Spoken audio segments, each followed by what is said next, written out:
See you later. Thank you for €6. I fly a Nazgul 5V3 on 1.6 watt VTX, but I get a lot of noise on my transporter goggles. How to fix it? The answer to that question depends on the source of noise. For example, if the noise only happens once you arm the motors, it means that there's a lot of electrical noise coming from the ESC to the video transmitter's power supply.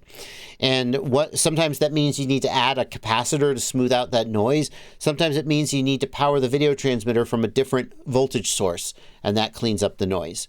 Those are some of the things that can cause it. If the noise is always present, there may be some other source of interference, like sometimes the receiver telemetry will cause interference, and will cause, there'll be that issue. You'll see it all the time. Specifically, you can isolate that one by turning off the transmitter. And if the receiver telemetry is causing noise, then when you turn the transmitter off, the receiver will stop transmitting telemetry and the noise will go away. If it only happens in certain locations, it could be coming from like a Wi-Fi transmitter. Like if you've got Wi-Fi at your house, that can create noise. But then if you go to the park, the noise goes away. That would indicate that there's some external source of interference. These are some of the ways of isolating interference and figuring out what the source of it is. But the first thing you have to do is figure out where the interference is coming from before you can fix it.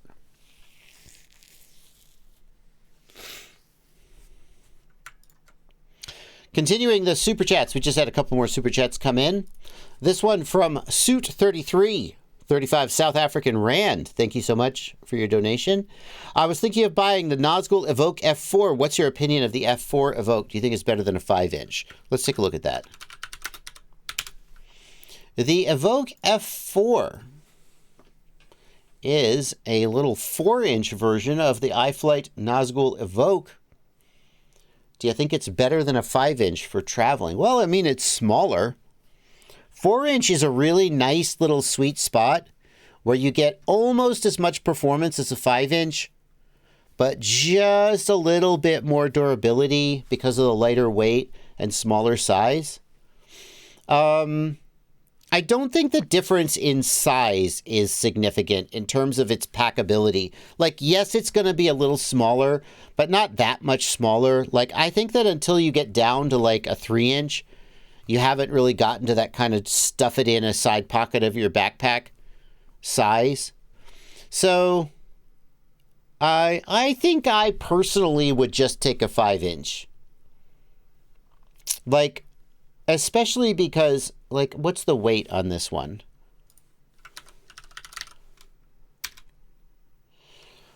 $330 grams without battery. So it's maybe 25% lighter than a 5-inch. Maybe. But I have a feeling that many 4-inch frames are going to come lighter than this. I could be wrong. I'm just speculating. I think that this is a little bit... They basically just scaled down their 5-inch. I would probably take the 5-inch. I don't think it's going to be that much more packable or easier to travel. You're going to be giving up a little bit in terms of performance.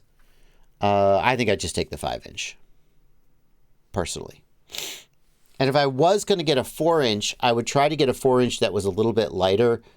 And maybe get down into that lightweight class a little bit better.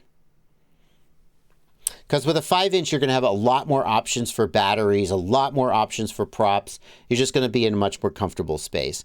I've often thought that 4-inch is in a really difficult spot where it's not that much smaller than 5-inch. It performs a little bit worse. And most of the time, you're just going to take a 5-inch and get the full fat version. Full speed, full power, full agility, and full access to a wide variety of accessories and things that go with the 5-inch. I have really enjoyed flying my 4-inch with no GoPro on it. I had a 4-inch Catalyst Machine Works Shocker that I really liked flying. And it was kind of carefree because it didn't have a GoPro on it. It was relatively durable. But like the motors, the 22, what are the motors on this one?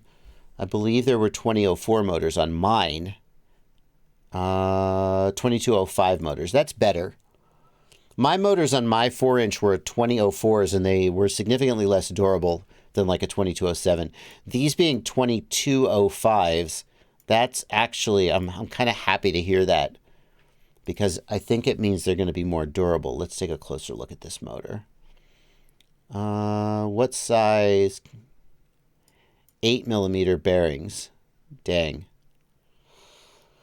So maybe it has a 2mm shaft after all. No, 8 by 3 by 4. Yeah, so it has a 3mm shaft. So it's going to be more durable than a 2004 motor because of that 3mm shaft. And it's going to take standard props instead of T-mount props. Yeah, I like those things. I'd probably just take a 5-inch though. It'd be fun, but I don't think it's going to be that much better than a 5-inch. If you decide you want a 4-inch, I don't think you're going to be disappointed though. Thank you, Street Steed 18 for a $5 super chat. I'm having a couple of 3,000 milliamp hour lithium ion 6S batteries last just as much or less than a 1300 6S. Is this normal? My guess is, and I don't know this for sure, Street Steed, my guess is you're not fully discharging the batteries. Okay? So what you're doing, I think, is you're waiting till the batteries get down to like 3.4 volts and you're stopping, just as if the battery was a LiPo. That's not how lithium ions work. The way to get the most out of a lithium ion is you have to fully discharge it, and they discharge down to like 2.7, maybe a little lower. In my experience, you know how on a lithium polymer battery at like 3.3 volts, it just drops off a cliff? Lithium ion batteries don't do that till like 2.7 or 2.8 volts.